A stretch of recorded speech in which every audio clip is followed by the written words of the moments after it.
미라클 모닝 애청자 여러분 안녕하십니까? 매주 월요일과 화요일은 예수님께서 산에서 가르쳐 주셨던 산상수훈 말씀 중에서 팔복에 관한 말씀을 여러분들과 함께 나누고 있습니다. 오늘은 두 번째 복, 애통하는 자들은 복이 있나니라는 말씀입니다.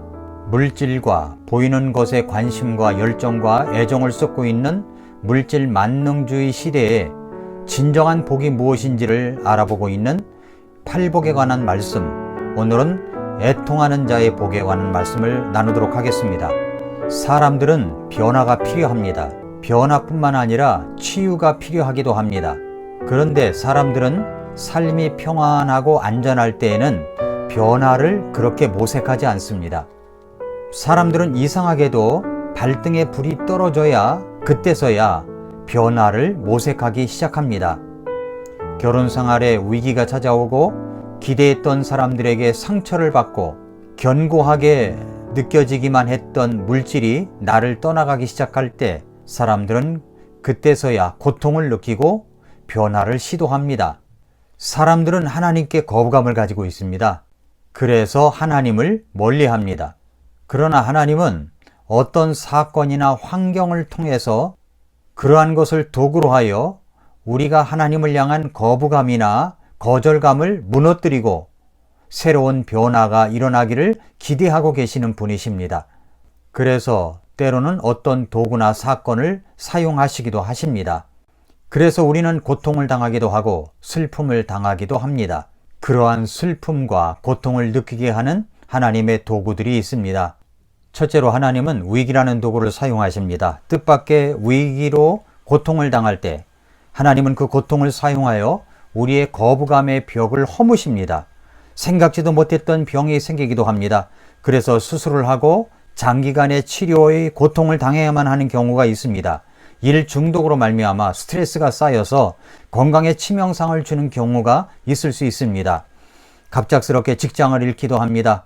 위기가 올 때 하나님은 그것을 도구로 삼아 우리를 인도해 주십니다. 둘째로 타인을 사용하십니다. 하나님은 주변 사람들을 사용하여 나의 문제를 지적하기도 하십니다. 그리고 애정어린 충고를 하시기도 하십니다. 너는 지금 잘못하고 있어. 그러다 직장에 쫓겨날 수가 있어. 그러다 네가 위기를 당할 수가 있어. 그러다 네가 큰 고통을 당할 수가 있어.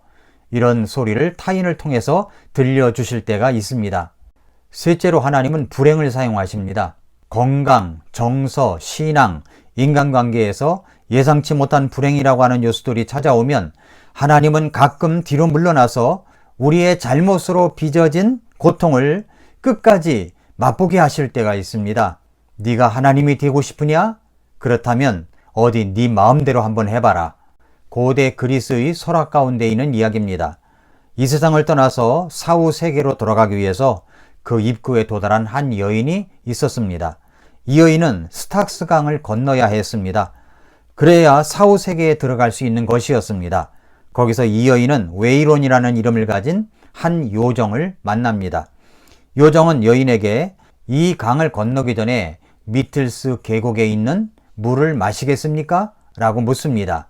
그러자 이 여인은 제가 그 물을 꼭 마셔야만 됩니까? 라고 되물었습니다. 그러자 요정은 이렇게 말합니다. 이 물을 마시면 이 세상에서의 모든 고통을 다 잊을 수 있으니까요. 그러자 그 말을 들은 그 여인이 빨리 그 샘물을 마시게 해주십시오. 저는 이 세상에서 겪었던 모든 슬픔을 다 잊고 싶습니다. 라고 말했습니다. 그러자 요정이 말하기를 그러면 당신은 이 세상에서 있었던 기쁨도 다 잊어버리게 될 것입니다. 라고 말했습니다. 그러자 이 여인은 저는 이 세상에서의 모든 실패와 아픈 기억을 다 지우고 싶습니다. 라고 말합니다. 그러자 요정은 당신은 그렇다면은 당신의 성공한 기억도 다 지워질 것입니다. 라고 했습니다.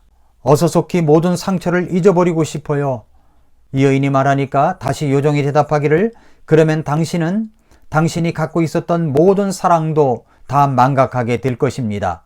그러자 이 여인이 한참 생각을 하다가 이렇게 말했습니다. 그러면 저는 그 샘물을 마시지 않겠습니다. 이 이야기는 우리가 살아가는 동안에 인생에는 슬픔과 기쁨도 보람도 아픔도 같이 갖고 있다는 것을 이야기해 주는 것입니다. 성공과 실패, 사랑과 상처를 우리는 동시에 갖고 있는 것입니다. 애통에는 세 가지가 있습니다. 자연적인 애통이 있습니다. 죄로 말미암은 쓸쓸하고 서글픈 애통으로 유다의 애통처럼 절망적인 후회뿐인 슬픔이 있습니다. 세 번째는 은혜로 말미암은 애통이 있습니다. 성령께서 주시는 경건한 애통입니다. 오늘 본문에서의 애통은 무엇을 말씀하시고 있는 것입니까? 주님께서 말씀하시는 애통은 자기 욕망에 근거한 애통이 아닙니다. 여기서 말씀하고 있는 애통은 영적인 애통을 말하는 것입니다. 영이 가난한 자는 복이 있나니 하늘의 왕국이 저희들 것이라고 했습니다. 이 구절은 재산에 부족한 자가 아니라 마음이 가난한 자를 말합니다. 자신은 본래부터 파산자였다는 것과 하나님 앞에서는 빈민이라는 사실을 깨닫는 것입니다. 여기서 애통하는 자를 말하는 것은 영적인 슬픔을 갖고 있는 자를 말하고 있다는 것입니다. 이 말씀은 두 부분으로 나누어서 우리가 생각해 볼 수가 있습니다. 첫째는 진정한 애통이란 무엇인가? 둘째는 그것은 내일 이야기할 건데 어떻게 애통하는 자가 될 수 있는가 하는 것입니다. 오늘은 첫 번째로 진정한 애통이란 무엇인가? 이 말씀을 같이 나누겠습니다. 첫째로 진실로 회개하기 전에 먼저 슬퍼하는 애통을 말합니다. 죄에서 구원받기를 바라는 것보다는 먼저 진실한 마음으로 뉘우쳐야 하기 때문입니다.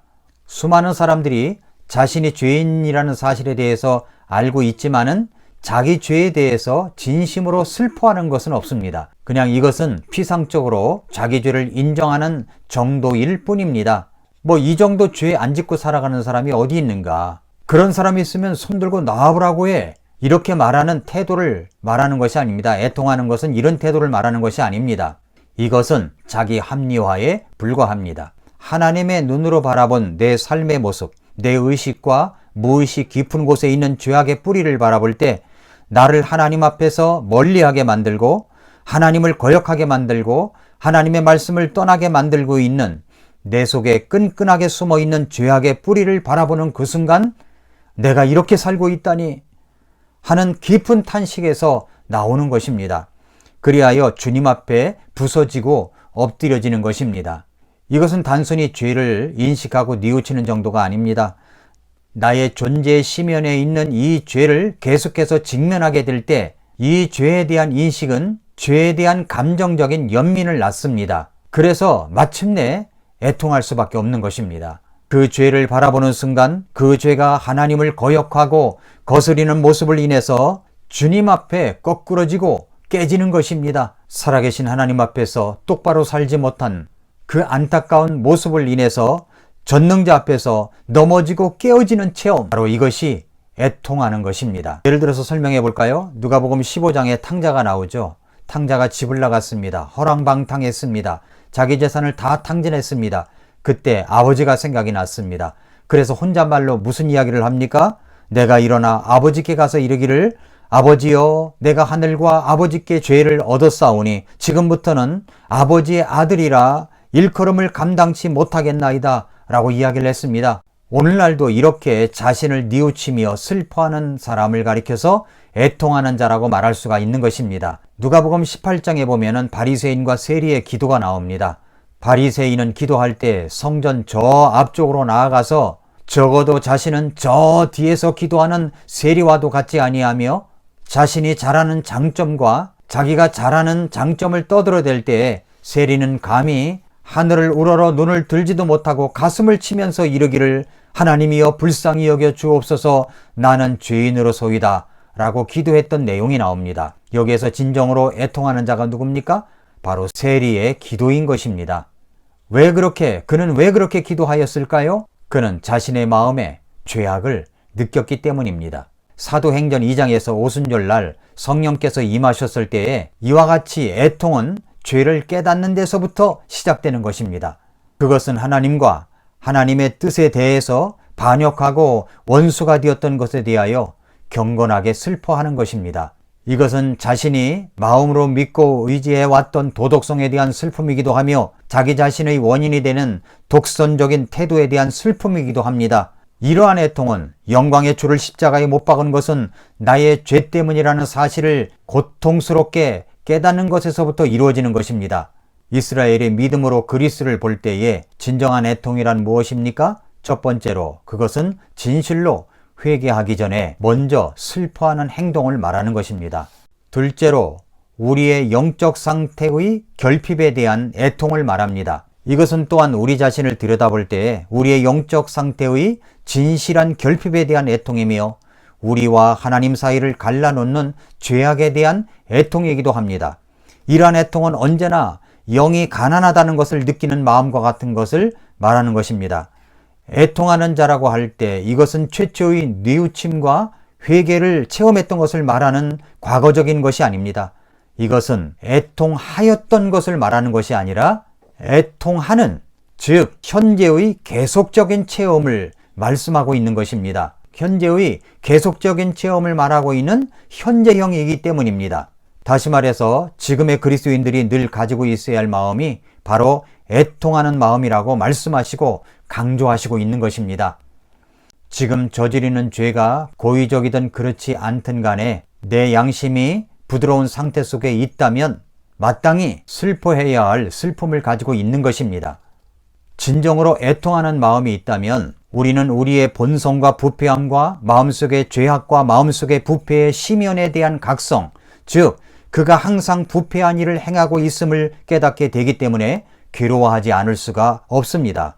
불신앙적인 내면의 모습들, 자만심의 증가, 영적으로 냉담한 마음들, 사랑의 식어짐, 불평과 원망들, 신앙의 열매의 결핍 등을 깨달음으로 나는 참으로 비참한 자다라고 부르짖지 않을 수가 없는 것입니다. 즉 지난날의 죄에 대해 겸손하게 뉘우치는 것입니다. 그러나 조심해야 할 것은 우리가 자기 죄를 바라보고 실망하는 것은 잘못하면 자기 학대로 빠질 수가 있습니다.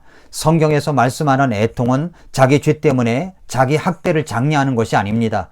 내 부족함과 연약함을 알기 때문에, 내 죄 문제를 알기 때문에 나를 치료하고 나를 새롭게 하실 수 있는 하나님의 거룩을 열망하면서 거룩하신 하나님 앞에 엎드리는 애통이 저 깊은 곳에서부터 일어나는 것입니다. 나의 결핍을 알기에 우리는 거룩을 열망하고 주님 앞에 엎드립니다. 로마서 6장 22절에 이렇게 말씀하고 있습니다. 그러나 이제는 너희가 죄에게서 해방되고 하나님께 종이 되어 거룩함에 이르는 열매를 얻었으니 이 마지막은 영생이라 라고 말씀했습니다. 죄에서 해방되었지만 아직은 영적인 결핍 속에 있는 사람들이 구해야 할 것은 바로 거룩함입니다. 그러므로 그 마지막은 영생이 되는 것입니다. 영생은 구원만 받으면 되는 것을 말하지 않습니다. 성경은 거룩한 영생을 가르치고 있습니다. 은혜로 구원받은 사람들이 얼마나 거룩한 생활을 할 수 있는가가 관건입니다. 주님의 보혈로 씻음받아 새로운 창조물이 된 신자들에게 주께서는 이 거룩의 열매를 요구하시고 있는 것입니다. 진정한 애통이란 무엇입니까? 셋째로 다른 사람들의 고통을 슬퍼하는 동정심에서 나오는 애통입니다. 로마서 12장 15절에 우는 자들로 함께 울라 라고 말씀을 했습니다. 다시 오늘 본문으로 돌아가서 애통하는 자들은 복이 있나니 라는 말은 자신의 죄를 슬퍼하는 회개의 혼을 가리키는 말입니다. 그리고 여기서 주목해야 할 것은 그리스도께서는 그들이 단지 애통하는 자였기 때문에 복이 있는 자라고 말씀하신 것이 아니라 그들이 의로 받게 될 만큼 그렇게 애통하는 자였기 때문에 복이 있는 자라고 말씀하시고 있는 것입니다. 사랑하는 애청자 여러분, 진정으로 애통하는 자라는 말은 내가 회개하기 전에 갖고 있는 슬픔을 말하는 것입니다. 우리가 영적으로 얼마나 결핍한 상태 속에 있는가 하는 것에 대하여 슬퍼하는 것을 말합니다. 다른 사람들의 고통을 내 고통처럼 슬퍼하는 동정심에서 나오는 애통을 말하는 것입니다. 그렇다면 여러분은 애통하는 자입니까? 오늘도 미라클 모닝입니다.